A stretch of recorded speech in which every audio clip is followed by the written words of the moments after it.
Ok សួស្តីអ្នកទាំងអស់គ្នាថ្ងៃនេះខ្ញុំនឹងបង្ហាញអ្នកទាំងអស់គ្នាអំពីរបៀបក្នុងការ recovery account Facebook មកវិញបានន័យថាយើងទាញយក account Facebook យកមកប្រើប្រាស់វិញអានេះក្នុងករណីដែលអ្នកទាំងអស់គ្នាមានលេខទូរស័ព្ទហើយភ្ជាប់ជាមួយនឹង Gmail ហើយក៏ប៉ុន្តែ Facebook អត់ផ្ញើលេខកូដមកកាន់យើងអញ្ចឹងក្នុងករណីនេះគឺអត់បញ្ហាទេយើងសុទ្ធតែអាចធ្វើការដោះស្រាយបានអ្នកទាំងអស់គ្នាអាចមកតាមដានជាមួយនឹងវីដេអូនេះខ្ញុំបង្ហាញអ្នកទាំងអស់គ្នាដំបូងយើងចូលទៅកាន់ Facebook របស់យើងមកហើយយើងបាញ់វាយ account នេះទេចុច forgot password ខាងក្រោមនេះមកដើម្បីស្វែងរក account តែម្ដងហើយខាងលើនេះគឺយើងវាយលេខទូរស័ព្ទរបស់យើងក៏ដូចជា Gmail របស់យើងចូលអាពីរហ្នឹងយើងវាយទៅព្រោះអាហ្នឹងគឺជា email របស់ Facebook របស់យើងហ្នឹងហើយដើម្បីស្វែងរក account របស់យើងឃើញវាយខុសចូលរបស់គេអាហ្នឹងឃើញ account របស់គេហើយចានេះយើងវាយ account របស់យើងមកយើងភ្ជាប់ជាមួយលេខទូរស័ព្ទយើងវាយលេខទូរស័ព្ទចូលមកណាបន្ទាប់មកយើងមើលពិនិត្យមើលមាន account ណាដែលជារបស់យើងបាទយើង select យក account មួយនោះបាទឧទាហរណ៍នេះ account របស់យើងត្រូវហើយអញ្ចឹងយើងចុច continue មកអូខេចុចភ្លាមគឺវានឹងបង្ហាញឲ្យយើងឲ្យដឹងយើងដឹងថាវានឹងធ្វើការផ្ញើលេខកូដទៅកាន់លេខទូរស័ព្ទបាទវាមានបញ្ជាក់ដែរខាងក្រោមនេះគឺវានឹងផ្ញើmessage ទៅកាន់ទូរស័ព្ទ XS Max បាទអញ្ចឹងយើងអត់ដឹង XS Max ទូរស័ព្ទនៅណាទេភ្លេចបាត់ហើយទូរស័ព្ទច្រើនពេកអញ្ចឹងទៅបាទអញ្ចឹងយើងកុំបារម្ភអីបើចេះអញ្ចឹងយើងថយក្រោយសិនយើងមើលខាងក្រោមនេះវិញយើងមើលត្រង់កន្លែង try another way បាទស្វែងរកផ្លូវផ្សេងទៀតអញ្ចឹងបាទមកដល់ចំណុចនេះគឺជាកន្លែងដែលយើងអាច select យកលេខទូរស័ព្ទក៏ដូចជា Gmail របស់យើងបានហើយអញ្ចឹងបញ្ជាក់អ្នកទាំងអស់គ្នាបន្តិចត្រង់កន្លែងហ្នឹងបើសិនជាអ្នកទាំងអស់គ្នាជ្រើសរើសកន្លែង password ក៏យើងអត់ដឹងដែរតែយើងភ្លេចដែរយើងអាចរំលង password បានកន្លែងវាយលេខកូដសម្រាប់ Facebook របស់យើង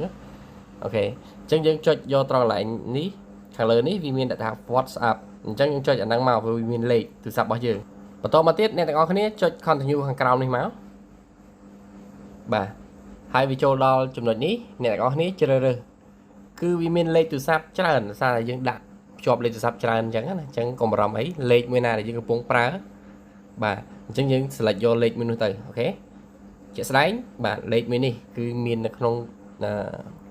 ទូរស័ព្ទដៃនឹងស្រាប់អញ្ចឹងខ្ញុំ select យកលេខហ្នឹងហើយខ្ញុំចុច continue ខាងក្រោមនេះមកអូខេអញ្ចឹងកន្លែងនេះវាឲ្យយើងបំពេញលេខកូដដែលវាបានផ្ញើទៅកាន់លេខទូរស័ព្ទដៃមួយហ្នឹងបាទវាផ្ញើទៅកាន់ SMS នៅក្នុង message របស់យើងនៅក្នុងទូរស័ព្ទដៃរបស់យើងក៏ប៉ុន្តែវា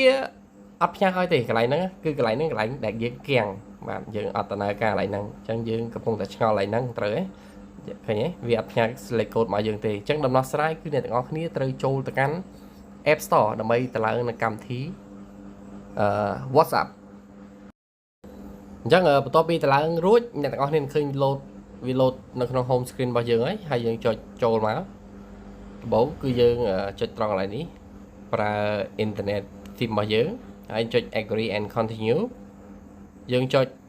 continue បន្តទៀតមកកន្លែងនេះគឺយើងបើកដំណើរការប្រើប្រាស់នៅកម្មវិធី WhatsApp ហ្នឹងណាវា connect ជាមួយនឹងលេខទូរស័ព្ទរបស់យើងតែប៉ុណ្ណោះអត់ប្រើ email បានទេណាកន្លែងហ្នឹងវាដូចជា Telegram អញ្ចឹងបាទតែអានេះគឺវាក្រុមហ៊ុនតែមួយរបស់ Facebook ដែរអញ្ចឹងយើងដាក់លេខទូរស័ព្ទរបស់យើងចូលមកបាទអានេះគឺវាទាមទារឲ្យប្រើប្រាស់ជាមួយនឹងលេខទូរស័ព្ទអញ្ចឹងយើងយកលេខទូរស័ព្ទដែលយើងបានភ្ជាប់ជាមួយនឹង Facebook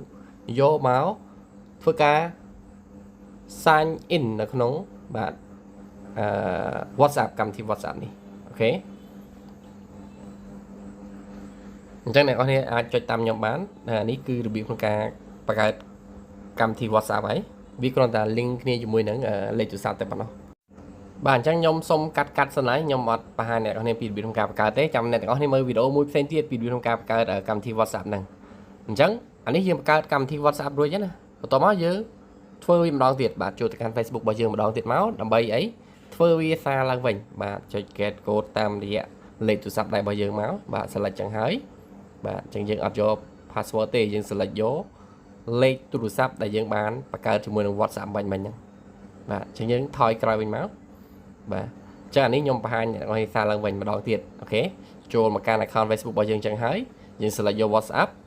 បន្ទាប់មកយើងចុច continue ខាងក្រោមនេះអូខេអញ្ចឹងនេះគាត់ឲ្យចូល plate វាផ្ញើលេខកូដមកភ្លាមហ្មងតាមរយៈ WhatsApp ហ្នឹងបាទឃើញទេលេខកូដហ្នឹងយើងយកមកពេញនៅក្នុងប្រអប់ហ្នឹងមកអូខេអញ្ចឹងដើម្បីច្បាស់យើងអាចពិនិត្យមើលម្ដងទៀតថាតើលេខកូដនេះវាមានបញ្ជាក់ថាពី Facebook មកផ្ញើទៅកាន់ កម្មវិធី WhatsApp ហើយយើងអាចចូលទៅពិនិត្យបន្ថែមនៅក្នុងកម្មវិធីនឹងតែម្ដងឃើញទេគឺលេខកូដគឺវាផ្ញើមកហើយអញ្ចឹងយកលេខកូដហ្នឹងយកមកបំពេញនៅក្នុងប្រអប់ហ្នឹងមកហើយចុច continue ហើយយើងចាំមើលថាតើវាដំណើរការអត់អូខេរួចរាល់អញ្ចឹងបានន័យថា account មួយនេះគឺយើងគ្រាន់តែចូលទៅប្រើប្រាស់ account Facebook ដោយមិនត្រូវការ password អញ្ចឹងមិញគឺអត់ទាមទារ password សំបីអា password ចាស់ក៏អត់ទាមទារកើតអា password ថ្មីក៏អត់ទាមទារដែរឃើញទេគឺវា load ចូលទៅក្នុង account Facebook របស់យើង direct តែម្ដង